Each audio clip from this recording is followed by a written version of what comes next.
Milky Way is just one among billions of galaxies in the universe. In every way, an ordinary galaxy.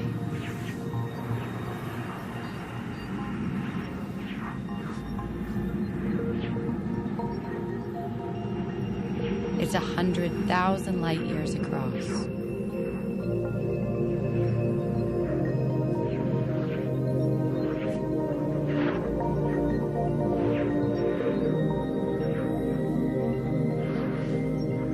There are hundreds of billions of stars here.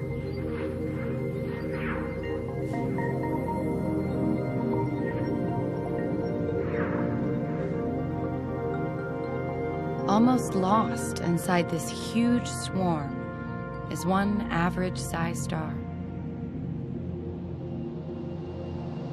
As stars go, it's quite unremarkable. Nevertheless, it's the most special place in all the cosmos. Orbiting this star is the only place we know in all the universe to harbor life.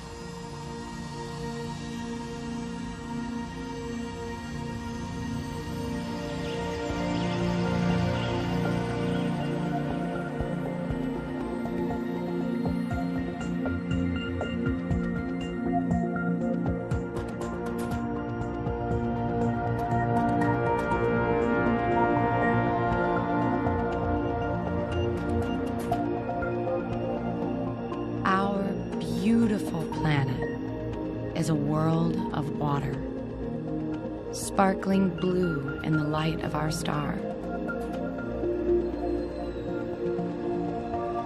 2/3 of it is ocean.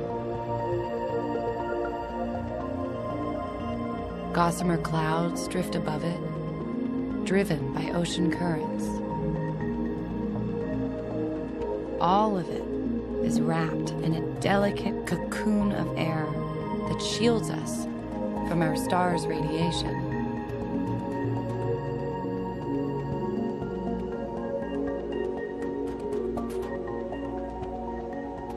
Three brave explorers are about to leave the safety of Earth.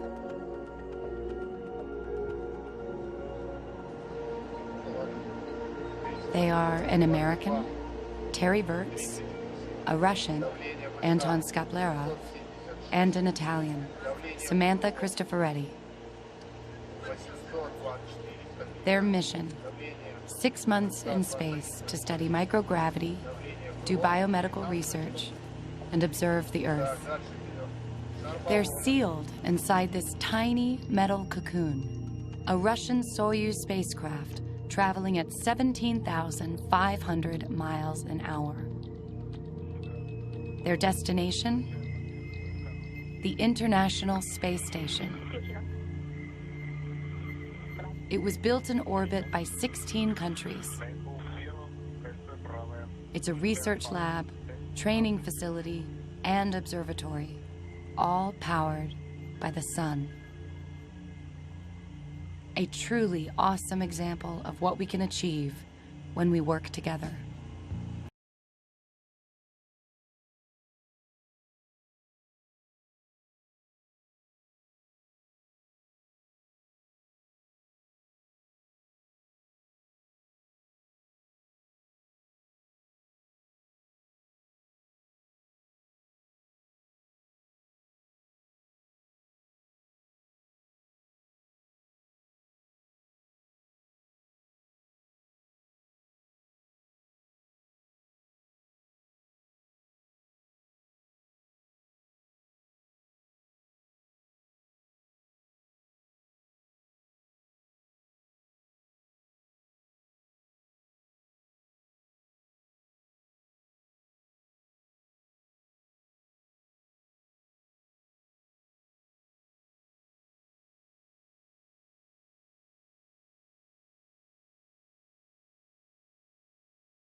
Butch describes the crazy scene.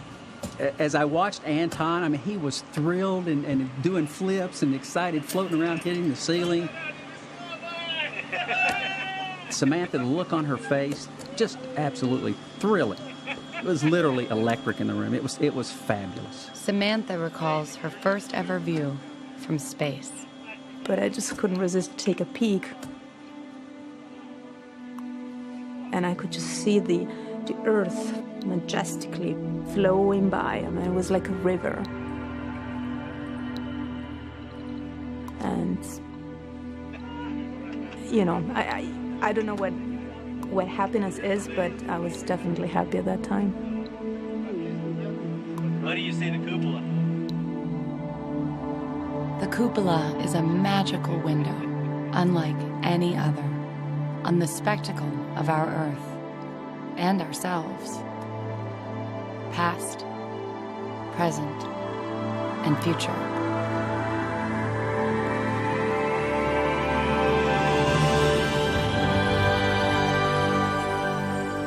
What I always found especially moving were the passes where we would fly from the Atlantic and then fly over Gibraltar onto the Mediterranean.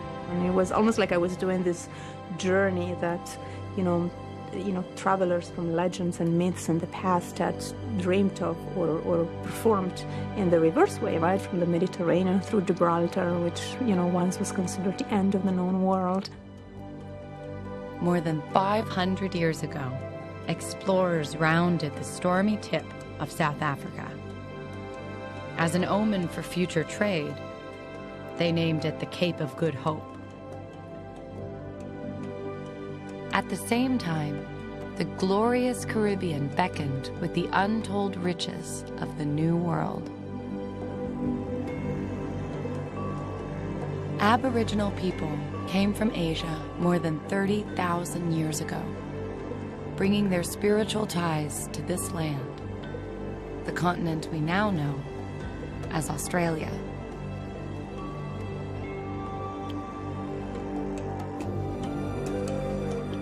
The Maori people from Polynesia traveled thousands of miles in tiny canoes across the Pacific Ocean before they reached New Zealand.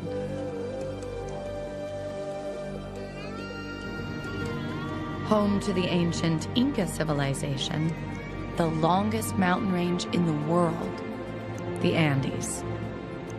They stretch 4,500 miles across some of the most extreme climate zones on Earth, from ice fields to deserts.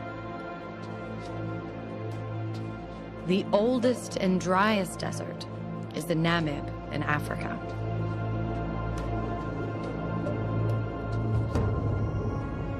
You can see our climates from space. The Great Lakes of North America lie trapped in ice and snow for more than a third of the year. You can also see evidence of Earth's violent past. Asteroid impacts have left scars on its surface. This crater in Quebec is 62 miles across. The Earth is still active. Volcanoes tear through its surface. The Kamchatka Peninsula in Russia has over 100 of them. Now Terry Birds describes his experience. One of the most beautiful things to see from space is thunderstorms at night. And there's certain parts of the Earth, Central Africa especially, but also Southeast Asia, there are just amazing amounts of thunderstorms. You see thousands of flashes per minute. An unbelievable amount of power when you think about a giant lightning bolt going off near your house and how loud it is and how that scares you and the dog runs under the table. Well, when you see it from space, there's so many of these things happening at the same time. It's truly amazing.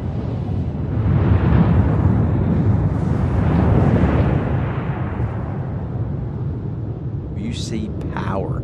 A funnel 25 miles in diameter of the center of a hurricane or a typhoon, and you go, oh my. Typhoon Mysak was amazing. I've never seen anything like that. The eye was so big, so well defined. Then you realize that that's energy, and it is powerful energy. Far above the storm, every drop of water is carefully rationed. There's no showers in space, so you can't just go under the water and let it run. It's just kind of wet towels and wiping down. But you can get pretty clean, and washing your hair is not too bad. In principle, we want to recycle all the water, which means that the urine gets recycled, but also your sweat, or the humidity from the air, which is recuperated into the system via the air conditioning system, also gets recycled into potable water. It's not a 100% efficient system, so we do have water bags on the space station as well. The SpaceX resupply ship, called Dragon, arrives from Florida. It's one of the first commercial craft to bring up supplies. It brings food and water and equipment, and without that, we wouldn't be able to live for more than a few extra months on the space station. But on Earth, we kind of don't have any supply ships. It's almost like a mission to Mars when you're not going to get a supply ship. You have to pack everything with you. When we're all doing cargo ops together, I mean, it is organized bedlam. It literally is crisscrossing, people flying, packages flying, going here and there, and you have to get them in the right place. But you can't put it in the wrong spot because you'll lose it. You won't be able to find it later because there's so much, literally thousands of items, and you can't remember where you put every single one of them. That's why we have to have this database. We lost a 14-inch torque wrench, and it was gone for 5 weeks. It just floated off, I guess, and went in some little nook and cranny somewhere, hit itself, and finally it reappeared one day.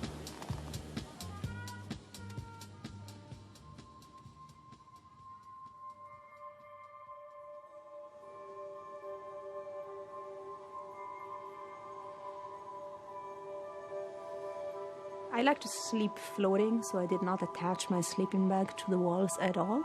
And especially at the beginning, I would just close my eyes and let myself float and just fall asleep.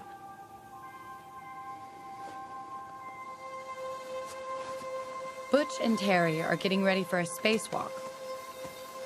There are a lot of complex systems on the outside of the station, and sometimes they need fixing. If you want to go outside, of course, you have to survive in outer space. This suit allows you to do that. So Butch really fills out the suit. But it also means that when you're trying to put the suit on or taking off, it's quite some work. Getting out of the hatch is an entire operation in and of itself. We have so much equipment on us. Your backpack tends to bang into the hatch, or your helmet wants to bang into the hatch. You walk around by grabbing onto things with your gloves. Almost 300 degrees on the sun side of the space station. You get in the shade, it's minus 275 degrees. You feel that inside the suit. My fingertips in the sunlight would be like I could feel them on fire almost. From the fatigue a little bit, but also from the heat coming through on that sun side of the orbit. So I'd have to, I'd curl my fingers at times and put them in the shade a little bit, let them cool down. Okay, Butch, we'll take them. You can lose where you are on station, so you're always thinking you have a safety tether attached to station. It's on a reel, like a fishing reel type thing with a spring that always reels it in. You can be upside down, twisted, inverted, and completely lose your spatial awareness about where you are and what your attitude is, and you can easily get tangled up in that safety tether if you're not cautious. Every single movement you make, you're making an effort to think through it. The outside of the space station is not just a sidewalk, it's a jungle of wires and equipment and metal bars and trusses. Well, if you accidentally sliced your glove or your spacesuit on one of those sharp edges, that could create a leak. And if that leak were big enough, you would die.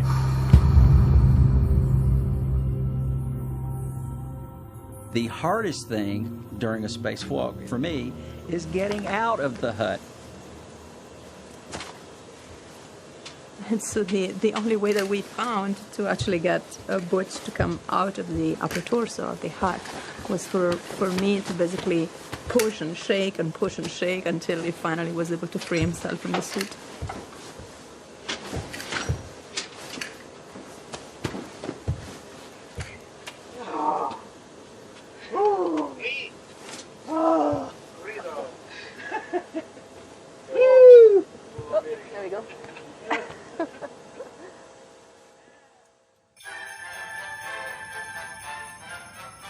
holidays in space were great, but to be honest, I missed home. Of course, we didn't want to leave Santa hanging if there's somebody that you don't want to make mad at Santa Claus, so we put the milk and cookies in the airlock. We weren't sure exactly how he would get in the space station, but we assumed the airlock would be kind of our equivalent of a chimney, so we thought that would be a good place to leave the milk and cookies. Wow. Hey! Wow. Nice. For you haircut. Nice. For your haircut? That is cool. I think this is a secret message that I need to carve my hair. Well, I speak 3 languages. I speak English, Russian, and Tennessee. Like Russian, Alyonka. As you're learning Russian, they say the first 10 years is the hardest. That's a fact. And then all of a sudden, the day arrives, boom, and it's time to go home. The Soyuz spacecraft is ready to take Butch, Sasha, and Yelena home. And of course, you're looking forward, you're coming home, your wife, your family have been away from for 8 months. Derek, Samantha, Anton, make us proud. But of course, the people that you're leaving behind too, you spent 6 months with them, and it's a very melancholy feeling because the hatch shuts and they're gone. And you realize that part of your life is over, and you're not going to have this same fellowship with those people ever again. And it is a sad feeling. See you, bud.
I'm going to put the final clip in here and I kept joking that he wouldn't be qualified for his flight unless he came with me to my hairdresser to learn how to cut my hair. of all the things we do as astronauts, this scares me the most.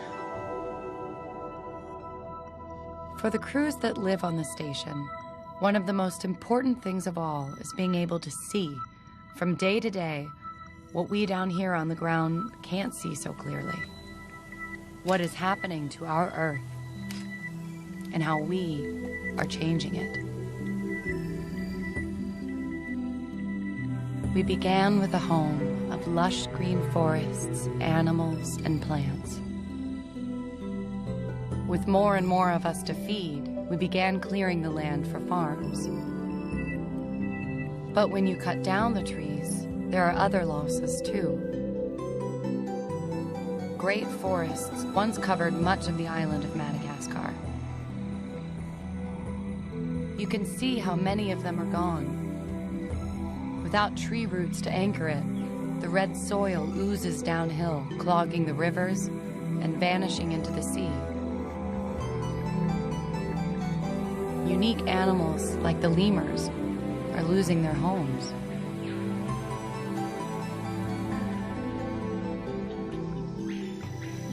The great rainforest in Brazil continues to disappear. It's home to nearly half the species found on Earth. In just 4 decades, almost 500,000 square miles have been cut down and burned.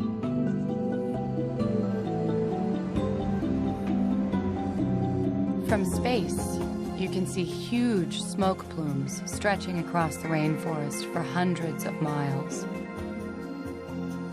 Thousands of species up in smoke, forever lost. As the forests burn, carbon dioxide and other greenhouse gases spew into our atmosphere.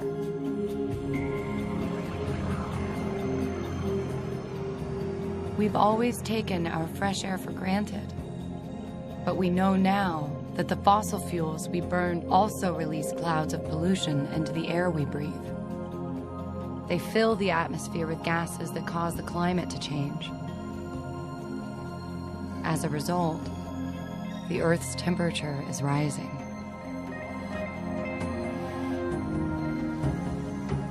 In California, it's affecting our most precious resource on Earth, water. Seeing California is beautiful from space. It actually looks like a giant ice cream scooper went right down the middle part of the state and scooped out the Central Valley. But it's very brown, and you can really tell there's a drought going on and that they could probably use a lot of rain. In efforts to save parched crops, we used groundwater. So much of it in the last 75 years that parts of the valley have sunk 30 feet. The life of ranchers and farmers depend on water rights and who can take what water out of which river. Even cities like San Diego, Los Angeles, and Phoenix depend completely on their access to water. The Colorado River Basin supplies water to 40 million of us in 7 states. The reservoirs that make the system work are losing water at alarming rates. They need huge amounts of runoff from snow to feed them, and the runoff has dwindled in recent years. California's reservoirs could soon be dry.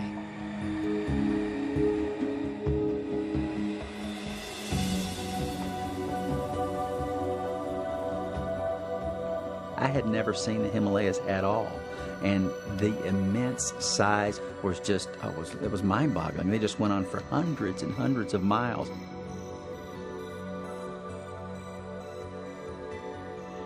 In the shadow of Mount Everest, several of the Earth's great rivers begin their journey across the Indian subcontinent. They provide water to drink, irrigation for crops, a place for worship. But now, the rising temperatures are causing glaciers and snow high on the plateau to melt. The water supply of over 500 million people is now threatened. By the time the rivers reach the Ganges Delta, they've become pipelines for all kinds of pollution, pouring into the sea.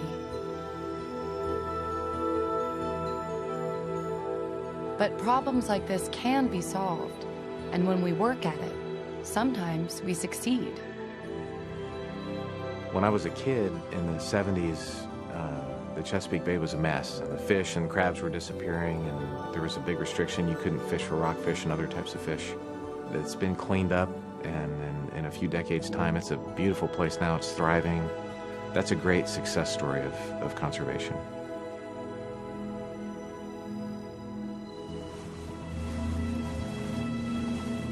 It's a giant universe out there, but there's nowhere like Earth. It's a beautiful planet.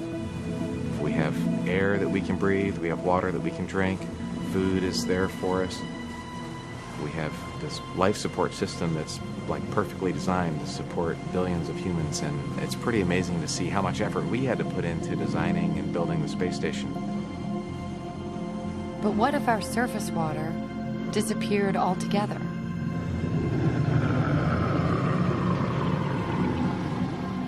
This actually happened on our neighboring planet, Mars.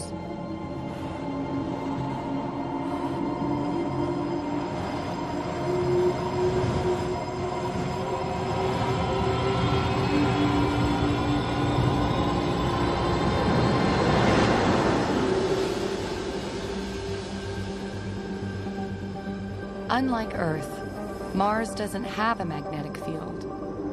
Without any protection, its atmosphere was ripped away from the planet by the solar wind. If you could stand on Mars today, you would find a landscape of lifeless desolation. Very cold and very dry.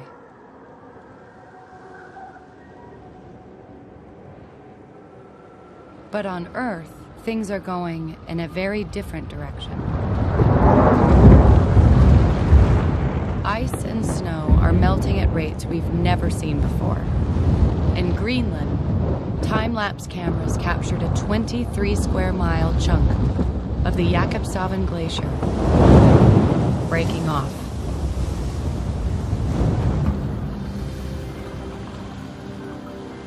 The Greenland ice sheet is melting. If the whole ice sheet were to melt, sea levels could rise 20 feet. As the level rises, low-lying coastal areas will submerge. The city of New Orleans could be gone.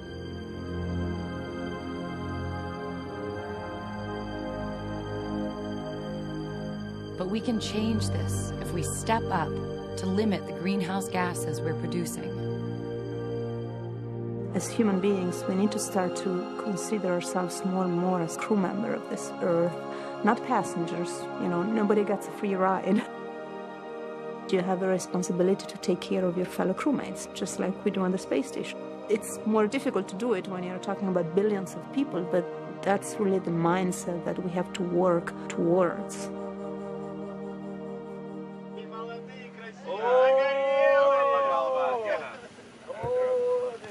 A new crew has arrived at the station. 2 Russians, Gennady Padalka and Mikhail Kornienko, and an American, Scott Kelly. The mission for both Scott and Mikhail is to spend a full year here so researchers can study how they're affected by long-term space travel. Scott is soon providing data for his study.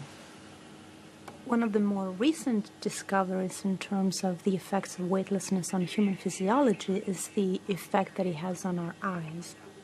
Several crew members, long-duration crew members in the past, have reported the worsening of their eyesight while they were up in space. Excellent. That was what we needed, Scott. Let's move on to the video. Oh. Ice Espresso, it's this space espresso machine, which was developed in Italy, and we actually, for the first time, could enjoy a good espresso in space. It's a welcome change. I'm actually going to try and drink it out of this 0G cup. See what happens. Very much an experiment. But it'd be a lot nicer if I get to drink my espresso from an actual cup instead of from a pouch. Let's see.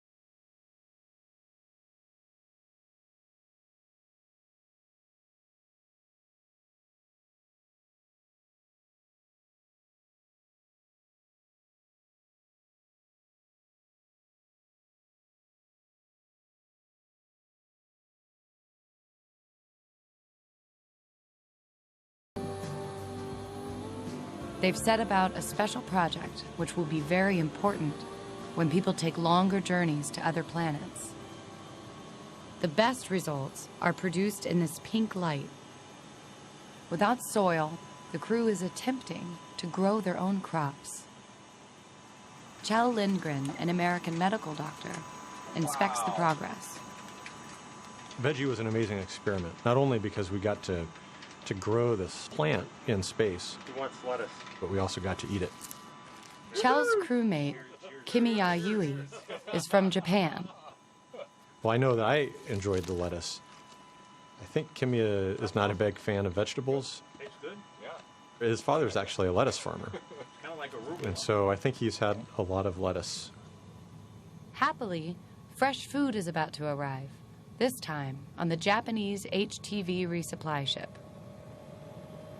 Okay, Your maneuver is complete. Looks like a golden treasure box. Golden treasure box.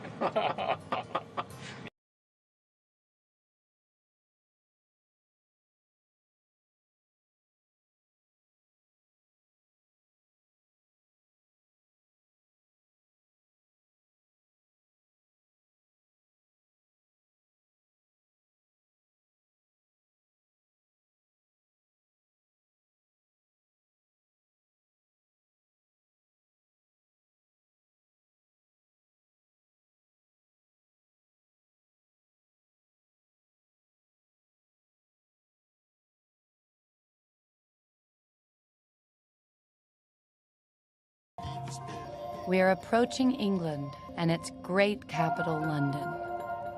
Across the English Channel to the right is France and the glorious city of Paris. Europe lies beyond. During the daytime, it's kind of hard to tell that people are on Earth. You don't see that much evidence of humanity.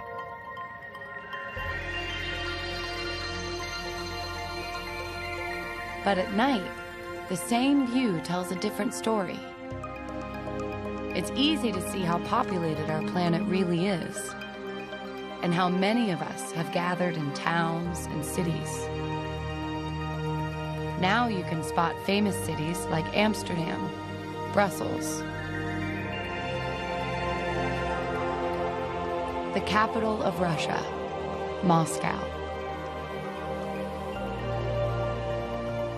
the vibrant cities of Japan, Osaka, Nagoya, and Tokyo.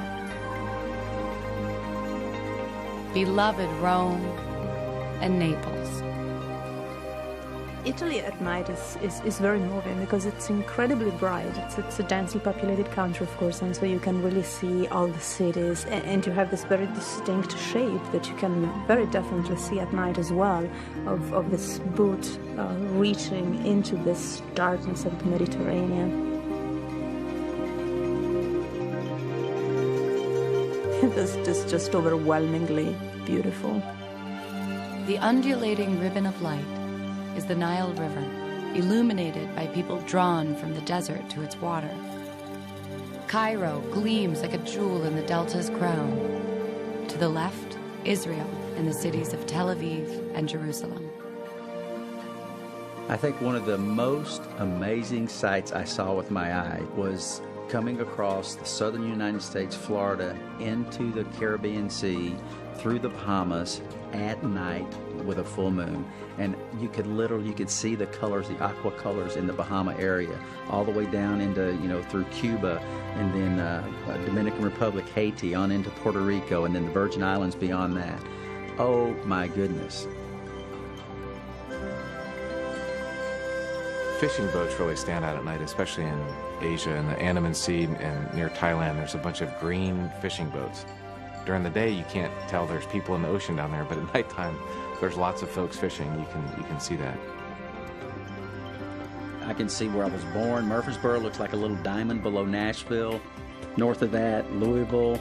Of course, Indianapolis, just beyond there. Pittsburgh. And then looking to the left, you can see the Great Lakes and, of course, the cities of Green Bay, Chicago. You can see Cleveland evident, Buffalo, and then further up the East Coast, coming to Richmond, Washington, Baltimore, Philadelphia, New York. Long Island sticks out, just absolutely gorgeous. Boston, Cape Cod, very visible, just absolutely beautiful. And then, of course, the cities across the border, Toronto, Ottawa, Montreal, Quebec City. Astronauts often remark that you don't see any national borders from space. But there are exceptions. The strand of orange light dividing the view is the border separating Pakistan from India. Wish that there weren't issues, but there are.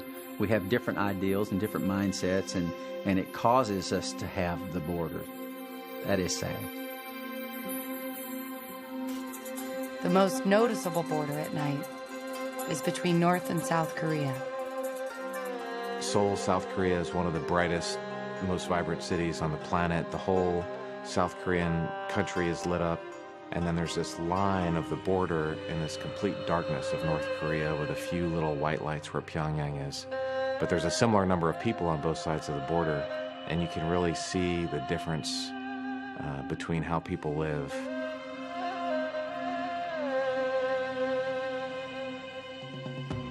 By moonlight, the Gulf of Mexico and the great cities of Dallas, Houston, and San Antonio. The landscape around them is ablaze with thousands of oil and gas flares. To meet our ever-increasing energy needs for the future, we'll have to develop new energy sources on a far larger scale. And one of them is our own sun. As the space station crosses its face, from 250 miles below, you can see the solar panels that provide its power. Here on Earth, we must go beyond capturing the sun's rays and learn how to create energy the way the sun does, by nuclear fusion. The challenge is to build a fusion reactor that will provide enough power for all our needs. If you can figure out how to reproduce this, you can create immense amounts of power and leave no pollution.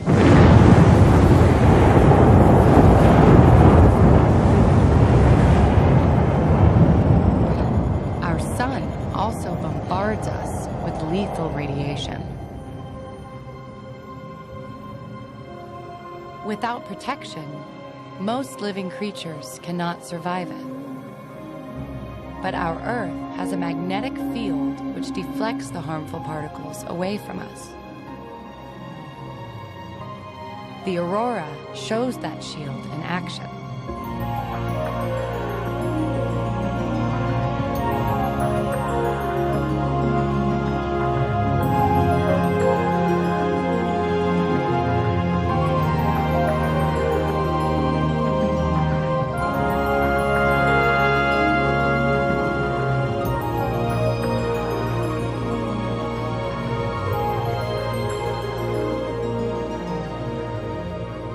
Because we have this magical magnetic field protecting us, we have our forests and oceans, animals and people. It's why ours is a planet of life.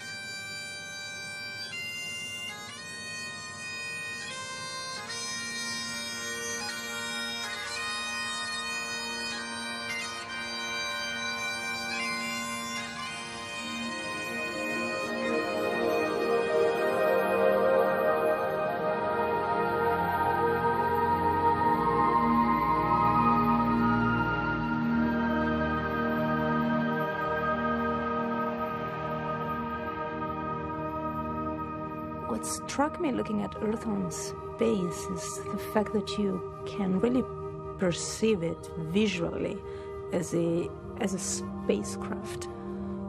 I've heard before about, spaceship Earth, but when you are up there, you really cannot escape that notion.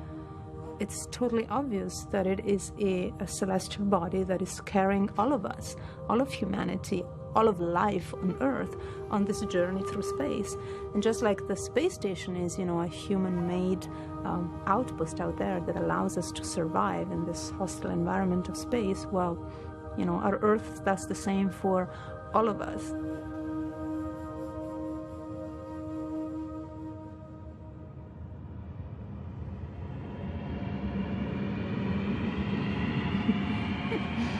I can imagine, of course, a future in which human beings are able to travel to other star systems. So I really hope that at some point there will be a breakthrough in science and technology that will allow us to travel faster than light and actually explore different star systems. Don't you wonder sometimes, are there planets around other stars? Could they have life? Though we can't yet travel to the stars ourselves, our telescopes can. Astronomers have already discovered several thousand planets. We're searching around stars for the perfect conditions. Not too hot, not too cold, for liquid water to exist. We call this the Goldilocks zone.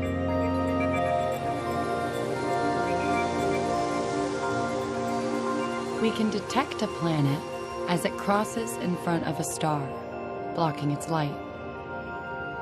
This is one system we found, Kepler 186. It's 500 light years from Earth, and it contains a remarkable 5 Earth-sized planets. Most important of all, the outermost planet, Kepler 186f, is just the right distance from its star for water and life to exist.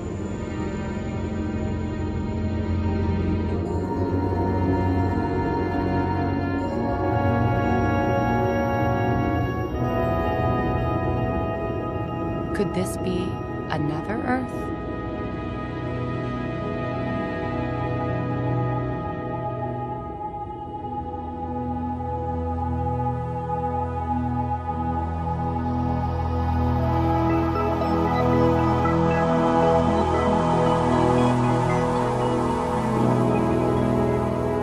In the end, it's about two things. It's about this great adventure of exploring, and then it's about understanding how our world works and expanding the possibilities of what we human beings can do. And we can do great things together. If we all do our part for our children and great-grandchildren, our Earth will always be a beautiful planet.